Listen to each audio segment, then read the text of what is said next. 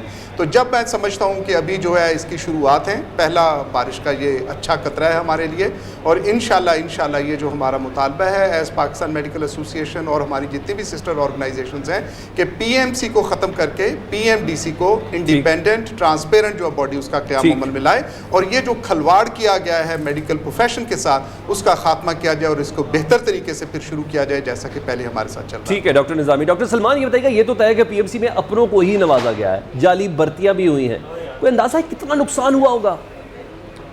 بالکل آپ نے دیکھا ہے جو ارشد تقی صاحب کی تقرری تھی جو علی رضا وکیل صاحب کو لگایا گیا. علی رضا وکیل صاحب بڑی دیر سے ان کے وکیل ہیں پی ٹی آئی کے، اور سملرلی جو ارشد تقی صاحب ہیں ان کی اپوائنٹمنٹ کسی میرٹ کرائٹیریا کے تحت نہیں تھی. کون سا ان کا انٹرویو ہو گیا، کون سی ایسی کوالیفیکیشن فکس کی گئی تھی جس کے تھرو آئے. تو یہ وزیر اعظم صاحب نے اپنے اختیارات کو استعمال کرتے ہوئے ان کو ڈائریکٹلی اپوائنٹ کیا تھا، اور آج اسی پلی کے اوپر ان کو ریموو کر دیا گیا ہے. تو ہمارا جیسا کہ اشرف نظامی صاحب نے فرمایا، ہمارا یہ مطالبہ ہے کہ آئندہ جو تعیناتیاں ہیں وہ جمہوری طریقے سے کی جائیں. جیسے دوسری لائسنسنگ اتھارٹیز ہیں ان کے لوگ الیکشن سے اوپر آتے ہیں، ڈیموکریٹیکلی اوپر آتے ہیں. پاکستان میڈیکل ڈینٹل کونسل کو بحال کر کے اس میں الیکشنز کے تھرو لوگوں کو اوپر لایا جائے، اور کسی بھی نان ڈاکٹر کو، نان پروفیشنل کو ہماری کونسل کا حصہ نہ بنایا جائے. پچھلی گورنمنٹ سے بھی یہی ریکویسٹ تھی اور آنے والے لوگوں سے بھی یہ مؤدبانہ گزارش ہے. اگر لائیں گے، اگر آئندہ والی حکومت بھی ایسی کو کوشش کرے گی تو اس کو بھی ہم رجسٹ کریں گے. بڑا اعلان کرتے ہیں، ایسا نہیں ہے کہ پچھلی گورنمنٹ چلی گئی ہے تو شاید ہم ان کو برا بلا کہنا شروع ہو گئے ہیں. ہم اپنے موقف پہ پچھلے دور میں قائم تھے، اور ہمیں امید ہے کیونکہ پچھلے دور میں احسن اقبال صاحب نے، آپ نے دیکھا ہمارے حق میں ٹویٹیں کی، بلاول بھٹو صاحب نے کی. ہمیں یہ امید ہے کہ انشاءاللہ وہ جمہوریت پر، جمہوری اقدار پر، اپنے اصولوں پر قائم رہیں گے اور democratic P M D C کو بحال کریں گے. پہلا عدالت کی جانب سے آپ کو فتح بہت مبارک ہو. ڈاکٹر سلمان آپ کا شکریہ. ڈاکٹر اشرف نظامی اور میاں نوید ڈپٹی بیورو چیف آپ کا بھی بہت شکریہ.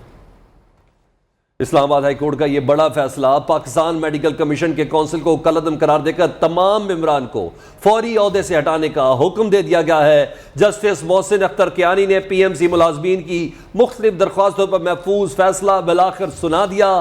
کونسل کے صدر ڈاکٹر ارشد تقی، نائب صدر محمد علی رضا ایڈوکیٹ کی تعیناتی بھی غیر قانونی قرار دے دی گئی ہے اور انہیں فوری عہدے سے ہٹانے کا حکم دے دیا گیا ہے. عدالت نے قرار دیا کہ پی ایم ڈی سی کے ملازمین جن کو پینشن مل سکتی ہے واپس نہیں لی جا سکتی. آئی ایس پی آر نے کہا ہے کہ سوشل میڈیا پر زیر گردش سابق army chief general retired Aslam Beg کی آڈیو جعلی ہے. آڈیو کلپ ریاستی اداروں کو نشانہ بنانے کی غلط معلومات اور پروپیگنڈا مہم کا حصہ ہے. ادھر پاک فوج کے سربراہ جنرل ریٹائرڈ اسلم بیگ نے فوج اور اس کی اعلیٰ قیادت کے خلاف ان سے منسوب مذموم بیانات کی تردید اور مذمت کی ہے. انہوں نے کہا کہ فوج کے خلاف سوشل میڈیا پر مہم دشمنوں کی سازش ہے. میں جنرل اسلم بیگ بول رہا ہوں. میرے حوالے سے فوج کے خلاف اور فوج کی اعلیٰ قیادت کے خلاف جو مذموم اور بیہودہ بیانات فری میڈیا پہ آ رہے ہیں، میں اس کی مذمت کرتا ہوں، تردید کرتا ہوں. فوج میری پہچان ہے، میری شان ہے. اس کا ایک ایک سپاہی، ایک ایک افسر میرے لیے قابل احترام ہے. ادھر کپتان کی کال پر پشاور میں تحریک انصاف کا پاور شو. خیبر پختونخوا کے مختلف اضلاع سے کارکن جلسے میں شرکت کے لیے پہنچے. رنگ روڈ گراؤنڈ جلسہ گاہ مکمل طور پر بھر چکا ہے. لوگوں کی بڑی تعداد جلسہ گاہ کے باہر موجود ہے. چیئرمین تحریک انصاف کچھ دیر میں جلسہ گاہ پہنچیں گے. آج کے جلسے میں عمران خان اہم اعلانات کر سکتے ہیں. مزید تفصیلات جانتے ہیں نمائندہ نیو عبدالقیوم آفریدی سے. عبدالقیوم بتائیے گا کب تک جلسہ شروع ہوگا؟ عمران خان کی آمد کب تک متوقع ہے؟ بڑی تعداد میں پاکستان تحریک انصاف کے کارکن جو ہے وہ افطاری کے بعد یہاں پنڈال میں آنا شروع ہو چکے ہیں، اور یہاں جس طرح کہ آپ دیکھ رہے ہیں میرے پیچھے ابھی بھی لوگوں کا آنا یہاں پر جو ہے وہ اس وقت جاری ہے. رش کی وجہ سے یہاں پر لوگوں کو کافی زیادہ مشکلات کا بھی سامنا کرنا پڑ رہا ہے. اسٹیج کے جو سیکرٹری کے جو فرائض سر انجام دے رہے وہ سینیٹر فیصل جاوید جو ہے وہ اسٹیج پر موجود ہے، جبکہ خیبر پختونخوا کے جو صوبائی وزراء ہے وہ بھی اس وقت اسٹیج پر موجود ہے، آئے ہوئے ہیں. خواتین کے لیے بھی یہاں پر الگ انکلوجر تیار کیا گیا ہے. بتایا جا رہا ہے کہ تھوڑی دیر بعد جو ہے سابق وزیر اعظم عمران خان پنڈال میں آئیں گے اور یہاں پر کارکنوں سے خطاب کریں گے. پاکستان اپنا ملک ہے، میاں نواز شریف اور میں دونوں واپس آئیں گے اور اپنا کردار ادا کریں گے. فی الحال میاں صاحب کی واپسی کے لیے بکنگ نہیں ہوئی. سابق وزیر خزانہ اور نون لیگ کے رہنما اسحاق ڈار کی نیوز کے پروگرام سیدھی بات بنی سلیم کے ساتھ میں گفتگو. کہتے ہیں معیشت پر سیاست نہیں ہونی چاہیے، تمام سیاسی جماعتیں چارٹر آف اکانومی پر دستخط کریں، روپیہ بہتر ہوگا، اصلاحات لائیں گے اور فائنینشیل ڈسپلن قائم کریں گے. When are you coming back? جی انشاءاللہ میں میری جو میڈیکل اپوائنٹمنٹ مے کے لیے میں اس کو پری پون کر رہا ہوں. یہ سب بھی آئیں گے، میں بھی آؤں گا، سب اپنا جو ہے اپنا رول ادا کریں گے. فرینکلی کوئی پروگرام نہیں بنا، ان کی اپنی کوئی میڈیکل جو ان کی میجر انٹرونشن ہے بائی دی وے، جو کہ کووڈ کی وجہ سے نہیں ہو رہی ہارٹ کے حوالے سے. وہ اب کیا ان کو ان کے جو معالج ہیں وہ کیا ان کو ایڈوائز کریں گے. ابھی کوئی نہ بکنگ ہے نہ ابھی کوئی یعنی ٹریول فائنلائز ہوا ہے. ڈالر آپ نے کہا جی 140 تو میں نہیں کہہ سکتا، لیکن پاکستان کا روپیہ بہتر ہوگا. اللہ نے چاہا تو اب بہتری کی طرف سفر شروع ہوگا. آپ کو فسکل ڈسپلن کرنا پڑتا ہے، اور وہ اگر کرنے میں کوئی ناراض تو میرے پاس تو اس کا کوئی حل نہیں ہے. 2013 سے اپنے بجٹ کے ساتھ کہتا ہے یار ایک چارٹر آف اکانومی کر لو، سب اس میں سائن کر دیں. میں اب بھی سمجھتا ہوں کہ یہ معیشت کے اوپر سیاست نہیں ہونی چاہیے. Welcome back. خبر دیں آپ کو، حکومتی اتحادیوں کے درمیان وفاقی کابینہ کی تشکیل کے لیے بات چیت جاری ہے. امکان ہے کہ کابینہ کی تشکیل کے حوالے سے کوئی بریک تھرو ہو جائے گا. مزید تفصیلات جانیں گے ابراہیم لکی سے. جی ابراہیم، کل جو ہے کسی بھی وقت فیڈرل کیبنٹ کا اعلان کیا جا سکتا ہے. 25 سے 27 رکنی کیبنٹ کی جو ہے نا اطلاعات ہیں کہ شہباز شریف کی حکومت کے پہلے مرحلے میں 27 کے قریب 25 سے 27 سے قریب اراکین جو ہے وہ ان کو فیڈرل کیبنٹ میں جو ہے وہ رکھا جائے گا، جس کی فارمیشن یہ ہے کہ 10 جو منسٹرز ہوں گے وہ پاکستان مسلم لیگ نون کی جانب سے ہوں گے، پیپلز پارٹی کی طرف سے 7، ایم کے ایم کی طرف سے 2، اے این پی سے 1، جے یو آئی فے سے 2 جو ہے لوگ کیبنٹ میں لیے جائیں گے، جبکہ عبا پارٹی سے بھی 1 جو ہے فیڈرل منسٹر لیا جائے گا. اس کے علاوہ شاہ زین بگٹی کو ایڈوائزر کے طور پر لیے جانے کی اطلاعات ہیں. ذرائع کا یہ کہنا ہے کہ فیڈرل کیبنٹ میں سب سے جو اہم جو پورشن ہوگا، جو بڑا پورشن ہے وہ پاکستان مسلم لیگ نون کا ہوگا، جو 10 جو ہے نا اراکین پر مشتمل ہوگا. ان کی حتمی سلیکشن کے لیے جو ہے کچھ نام جو ہے برطانیہ بھجوائے گئے ہیں، جہاں پر سابق وزیر اعظم محمد نواز شریف جو ہے ان ناموں کا جو ہے وہ اعلان کریں گے، فائنل اپروول دیں گے.